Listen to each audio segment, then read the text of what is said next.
Okay, welcome back to Colbertradio.com. It's going to be a mostly political show. Yes. Just the two of us. Just the two of us. You would. We can. He's McMahon to my Carson. Yes. You are correct, sir. You are correct, sir. There's a great bit on Saturday Night Live where they postulated the theory that Ed McMahon was the third shooter or the second shooter in the Kennedy assassination. The grassy knoll guy? And the shooter from the grassy knoll, and they're like, we have the audio, you can clearly hear it here, and you hear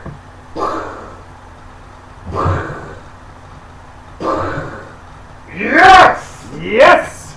And it's just you are accurate, sir. It was one of those Kevin Nealon weekend update jokes that was classic. Sort of like, and now look at the big picture, and a big picture of the United States pops up, and he goes, and there it is. Well, Margo, this is the time where you can just like go do something else. You Bye, Margo. We love you.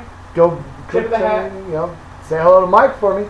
But we're going to do a little bit of Major League Baseball here. First of all, San Francisco is up 3-1. Is there any hope for Texas tonight? Yes, there's hope for Texas. Last night, Bush 41 and Bush 43 went out together in front of the crowd. Mm-hmm. And I got to tell you the truth, I'm glad to see President Bush 43 being so well received. Right. In places where he goes, all the idiot booing, all that kind of stuff has not occurred here. And that's because he's carrying himself very gracefully. You've noticed one thing about President Bush that you don't know about President Carter and President Clinton.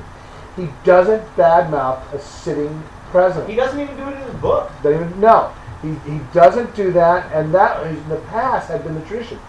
Presidents like Harry Truman and Lyndon Johnson, people like that, when there was a different president in the White House, you didn't undercut the sitting president. They understood that. Nope. That's something, an concept completely lost on Jimmy Carter and completely lost on Bill Clinton. And I guarantee you it'll be completely lost on Barack Obama. It is not, however, lost in a couple of years. By 2012. It is not, however, lost on Bush 41. I don't think Bush 41 came out too Bush 41 has never come out and attacked Clinton. Obama. He didn't attack Clinton, that sort of thing. There's a certain dignity you expect from an ex-president that you just don't seem to get from certain political segments. Yes. All right, so what do we think? You think San Francisco's got this thing wrapped up? You know what? I want to pick the Rangers. I want to see them get. I was rooting for the Rangers, but I think they got Cliff Lee coming to the mound tonight. They're at home, I think, or no, they're still in Texas. I'm sorry. They got Cliff Lee coming to the mound. The bats on the Giants have been hot. They're making and they started that really young pitcher last night. The guy was like 21 years old, and he threw like a 3-hit shutout. Well, the guy, both of them are going with their aces tonight. These two guys, last time they played, first game of the World Series, it was 11-7.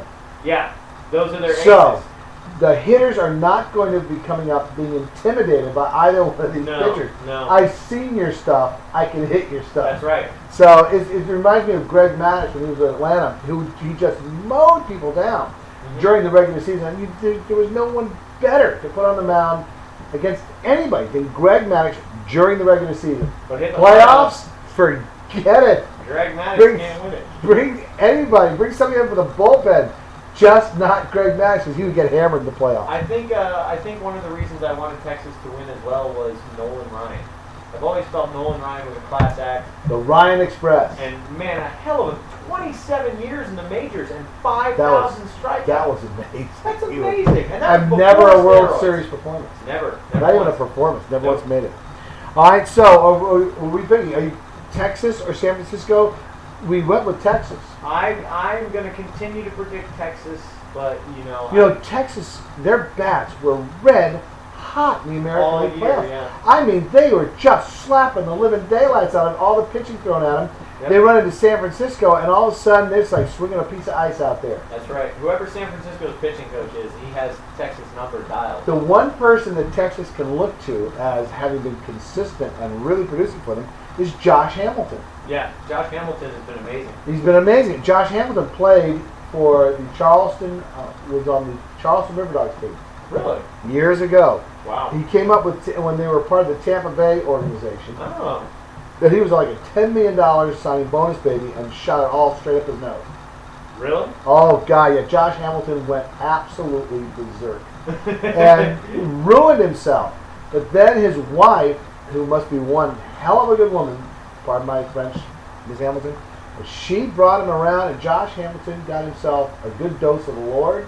Good. And brought himself around and got that monkey off his back and managed to come back, and he's having one heck of a career. And I got to tell you the truth, it's really uplifting to see Josh Hamilton bring himself back from the precipice and do so well. That's one of the reasons why I wanted to root for Texas, because of Josh Hamilton.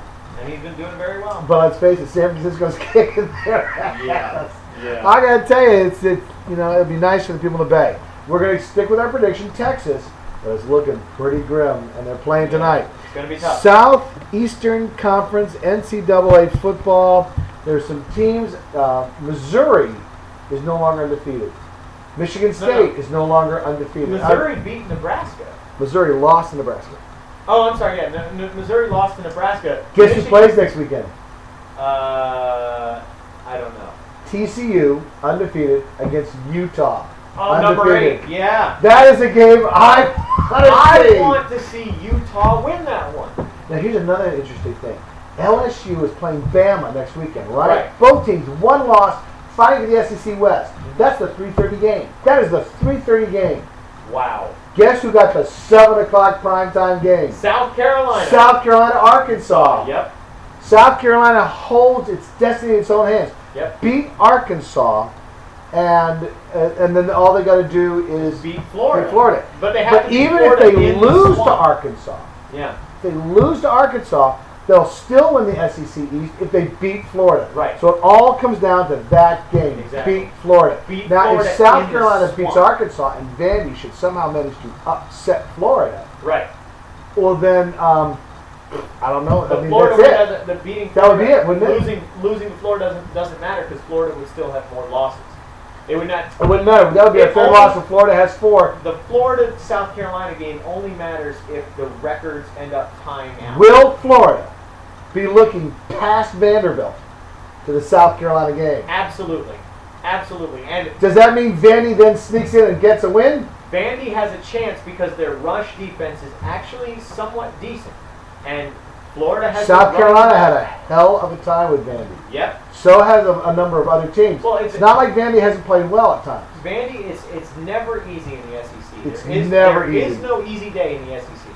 And No, there's you're no looking- cakewalk in the SEC. You're looking at a Florida team that's made a lot of mistakes, that has not shown the maturity of last year's squads and the squads that won several SEC championships for Urban Meyer, and they just have not coalesced completely. Now they're starting to get it together. Beating Georgia was big because Georgia was red hot, and Georgia was red hot. Georgia plays like But like their heads is on Florida- fire, and their asses are catching. Florida got way ahead on Georgia and Yep. couldn't hold it. Georgia came back with a vengeance on them. They held it when it mattered. The hell when it matters. They got that field goal at the final end. score is Yeah, no kidding. All right, how about this? There's a big showdown looming between South. I think that's what it's going to come down to. I think South Carolina will beat Arkansas. It'll be closer. It'll be razor close. Right. But I think South Carolina beats Arkansas, and I think it all comes down to a showdown in the swamp. Steve Spurrier Against his Florida. old team, Florida. Let me tell you, everybody in the country is going to watch that game, and They whether we will. win or lose, we are going to get enormous exposure in that game. Yep. That's what's going to happen. Here's the thing. I think you're right about the win at Arkansas. I think this is the week the South Carolina pass defense remembers who it is. Because we're 104th in the nation. We're going to be better. You know why? Why is that? Culliver is out for the season. That could happen. Yeah, that could improve it. Culliver was great last year. I think he's been stinking up the field this Well, year. they I don't know moved what's him been from wrong with safety him. to quarterback. They can move. They've got a guy on the bench who I think is who plays better than Culliver. Swearinger?